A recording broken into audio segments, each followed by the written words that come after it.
Good day, everyone. Welcome back to our CAPIC'S Immigration Daily Update.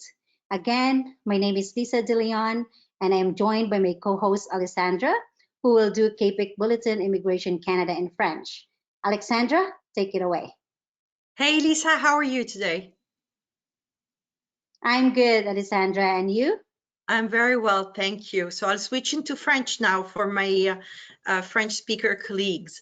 Et bonjour à tous et bienvenue à notre rendez-vous quotidien pour le bulletin sur l'immigration au Canada. Donc, je suis Alessandra Attias, consultante et membre du CAPIC, et je suis avec Lisa aujourd'hui et nous allons faire quelques mises au point rapides. So due to Easter, our weekly meeting with IRCC and Canada Border Agency only takes place this afternoon. Therefore, we invite you to join our weekly CAPIC SOS session at 4 p.m. Eastern Standard Time, 2 p.m. Mountain Time, 1 p.m. Pacific Time today for updates. Donc, comme vous le disiez, Lisa, le rendez-vous hebdomadaire que nous avons habituellement avec IRCC et la SFC aura lieu cet après-midi, n'a pas pu avoir lieu hier à cause du week-end de Pâques. Les choses ont été un peu modifiées. Donc, on vous invite à participer au webinaire qui aura lieu cet après-midi à 4 heures, donc 4 heures heure de l'Est, ce qui est 2 heures heure centrale et 1 heure sur la côte Pacifique. Venez nous rejoindre car aujourd'hui, nous devrions avoir quand même quelques mises à jour à vous faire suivre. Just a quick reminder that there are a lot of rumors online, but we are reminding you that make sure to check the Canada website, the reliable website, to know any updates related to immigration before making any decision, or contact your consultant or your colleagues if you have a doubt. Lisa, I'm going to ask you a question about that actually. I see a lot of forums on Facebook and all of that. Do you choose to take part when you see that people are giving advice that is very far-fetched, or you prefer, you know, for your professional responsibility to stay out of it? I would say if they're seeing any information on Facebook or any form of social media platform, I would tell them to verify it by checking the Canada.ca website to see whether that information is valid or not. So I wouldn't say it is bad to see all those information from the social media, but just make sure to check it to know whether it's correct. Ok. Donc, avec Lisa, nous discutions des rumeurs qui circulent sur le net, souvent sur les réseaux sociaux, etc. Et donc, vraiment, la recommandation que nous avons est la suivante. Vérifiez toujours les informations sur le site du gouvernement, donc canada.ca, avant de prendre quelques décisions que ce soit. Consultez votre consultant, si vous en avez un, ou cherchez-en un, parce que parfois on a quand même une valeur ajoutée. Et par ailleurs, si vous êtes vous-même consultant et que vous avez un doute, consultez avec vos collègues, parce qu'il est parfois facile de rater une information, surtout quand il y a autant de mises à jour. Et comme Lisa le recommandait, en tant que professionnel, si vous voyez une information qui pourrait ne pas être bonne, au lieu de répondre à la question, pointer les gens vers la bonne information sur le site. I was also saying, you know, that as colleagues, it's difficult to keep pace, you know, with all the changes that we're seeing these days. And yes. So, you know, as I asked you about a case that we will discuss later, sometimes it's interesting, you know, to, you know, bounce the ball with another consultant if we have a doubt. To see maybe they have another kind of information. You were providing a lot of it before. Yes, and that's why CAPIC is here for. We connect with each other. If we are not sure of the steps that we're going to undertake, we could call or contact our colleague to see what they would say, or ask for their perspective, or ask for if they have experience about the case. So that's what CAPIC is here for. So very yesterday, nice. Alessandra, we talked about the LMIA and work permit processing priorities, and we also talk about permanent and asylum. So I was speaking, like mentioning to Alessandra today, just before this just before this update, that when we send our questions to CAPIC, CAPIC would lobby for us, and CAPIC would bring it to the immigration departments. So an example that I could provide with you, there was a question last week during our SOS regarding the student that is wanting to work full-time because she was needed in the healthcare field. And what are we going to do about that? So there were answers, like Lulwa's answer was to do an LMIA and work permit and request for an expedited processing. So this time it's no longer an opinion, it's no longer a recommendation. So yesterday we mentioned that it was already, like, healthcare professional is already listed as the LMIA and work permit processing priority. Alors, ce que nous disait Lisa, c'est que nous avions une conversation hier, et d'ailleurs, nous avons présenté les EIMT qui ont maintenant une procédure plus rapide, parce que c'est des professions qui sont essentielles, parmi lesquelles, donc, on parlait des bouchers, etc., mais surtout des fournisseurs des soins de la santé, donc des gens dans le milieu médical. Et une question avait été posée lors du dernier SOS.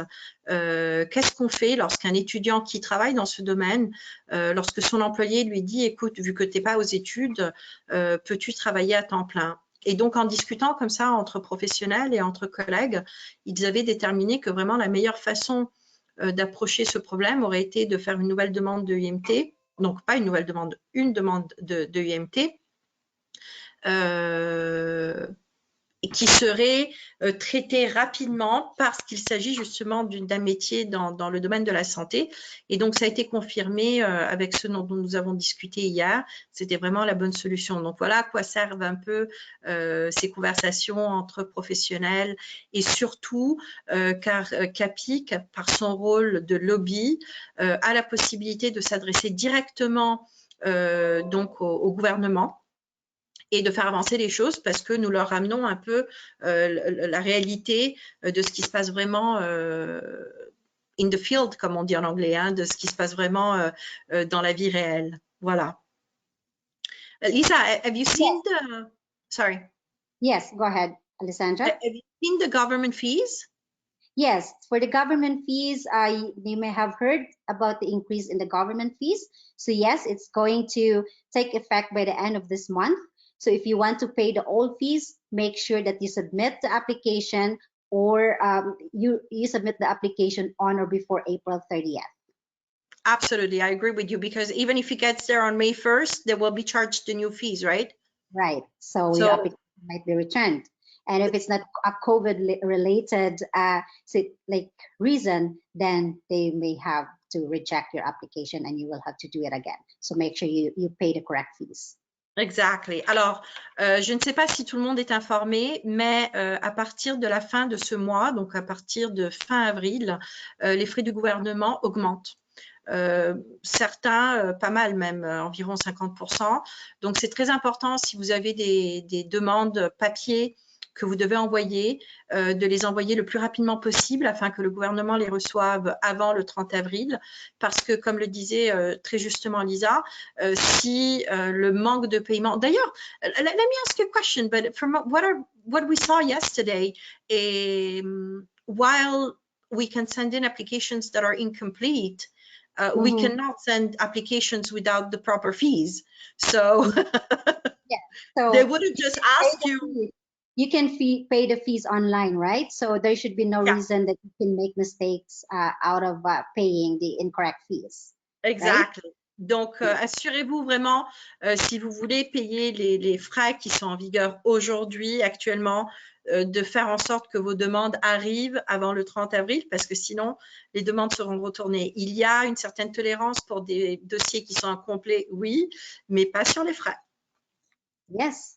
So now just a quick word about temporary applications. So just so you know, temporary applications such as TRVs, visa, ETA, electronic travel authorization, study permits, they are still accepted by IRCC for TRVs and electronic travel authorizations, you need to submit it if you are going to travel for, like, if your travel is an essential related purpose. So unless for that reason, IRCC may refuse your application and your payment is still taken. For Alors, student, sorry, so go ahead, Alessandra. because then I have trouble Yes, translating everything. yes, So yes. Lisa was saying, oops, I have to switch into French. Sorry. Alors, ce qu'on voulait vous dire par rapport aux demandes temporaires, c'est que vous pouvez toujours déposer vos demandes, mais elles vont être traitées sur la base de est-ce que vos voyages sont essentiels. Donc, c'est pas la peine maintenant de faire des demandes qui ne correspondent pas à des raisons essentielles de voyage, car elles ne seront pas traitées ou elles pourraient même être refusées, parce que visiblement, personne ne peut venir en vacances pour le mois de juin, entendons-nous. Donc, il faut vraiment aller regarder qui est autorisé à voyager, etc. I was adding to what you were saying that obviously if you apply for a visitor visa to visit Canada in June and you don't have an essential purpose, you will be refused. So it's interesting to make sure that you are, you can benefit from the exemptions that are listed online, for family members, etc. So before you apply, to make sure that you check those. Yes, that's correct. Yeah, I was going to add that too, but good thing you mentioned that already. And just to make sure too, that they will only accept an online application. There are no paper applications that are accepted unless, like what you've mentioned, you've met the exemptions criteria. Donc, rappelez-vous, les demandes sont en ligne en ce moment. Il n'y a pas de demande papier. On ne peut pas faire des demandes papier. D'accord? Shall we say a few words about students? Yes, about students, you can still continue to apply for students and be reminded that if you have already received the approval for your application before March 18th, you can travel to Canada.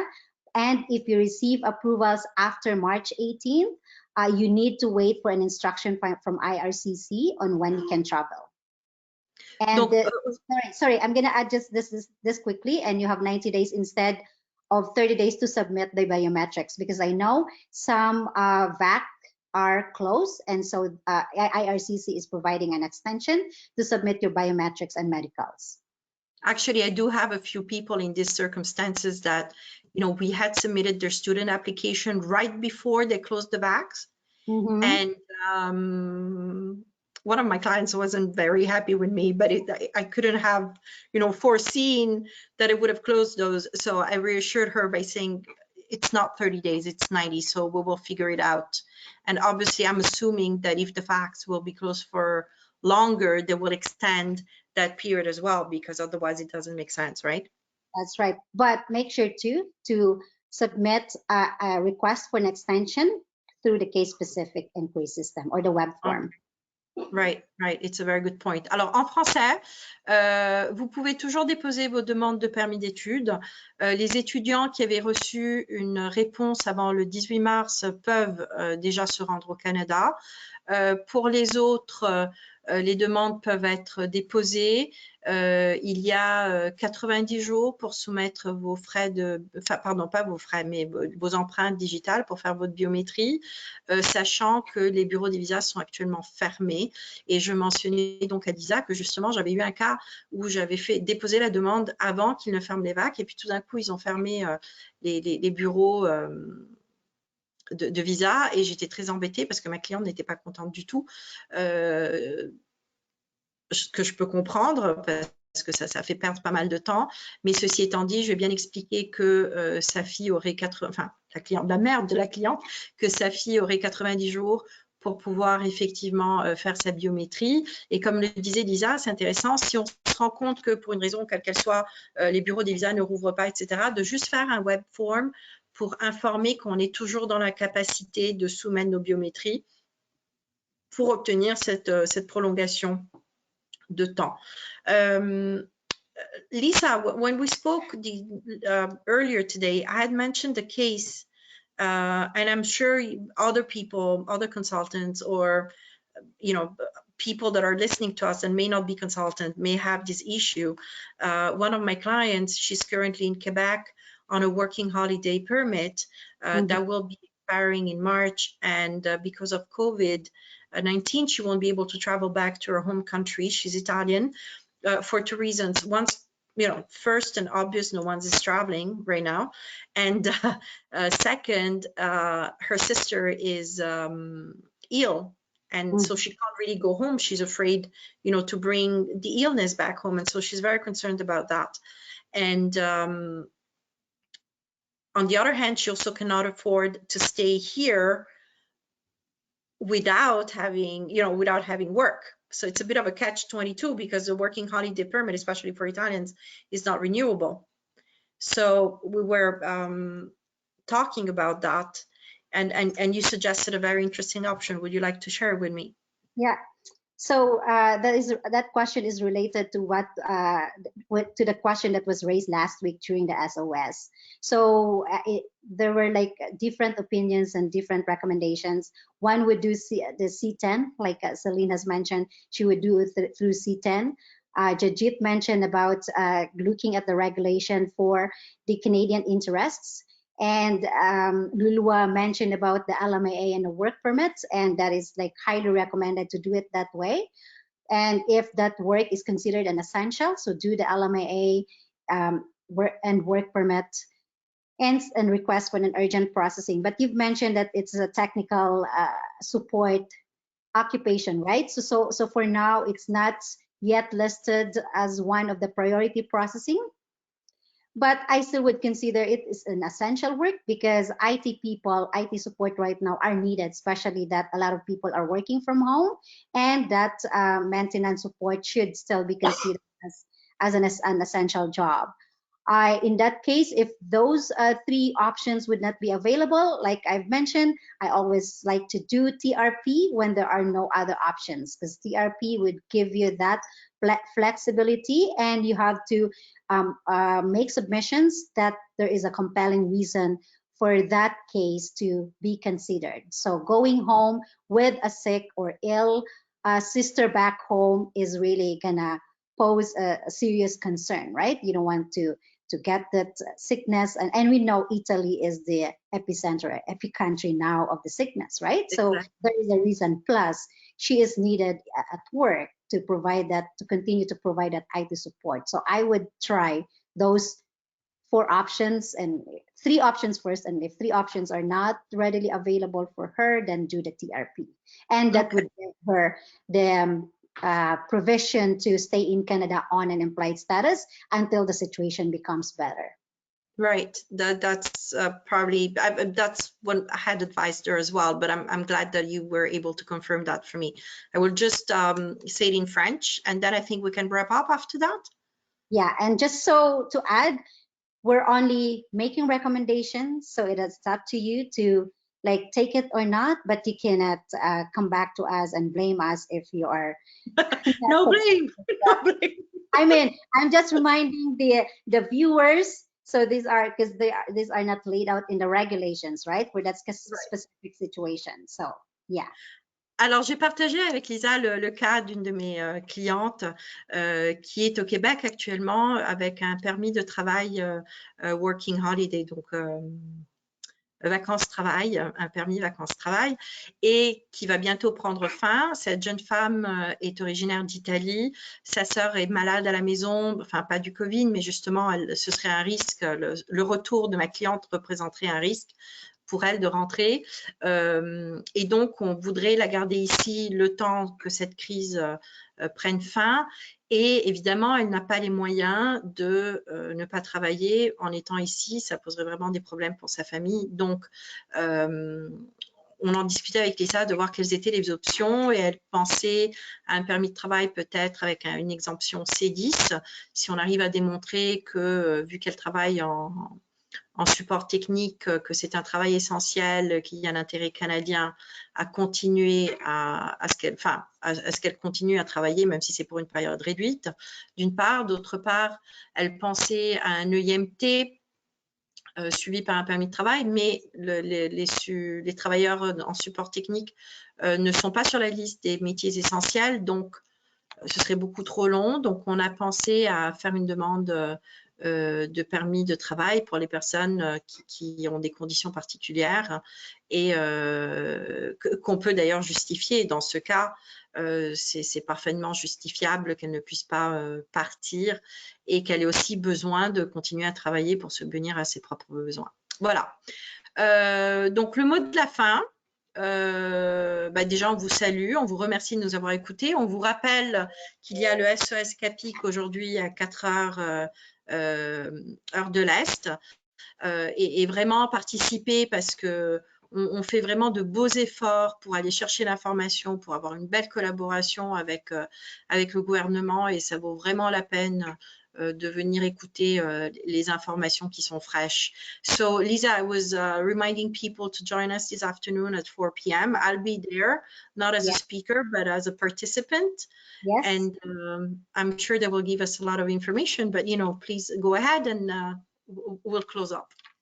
For sure. So thank you so much, everyone, for listening to us or watching us again. And please do follow us every day for new recommendations. Tune in today again for the CAPIC'S SOS webinar. I will be there as well as Alessandra. So goodbye, everyone, and see you again next time. Au revoir. Thank you, Lisa. It was a pleasure. Pleasure.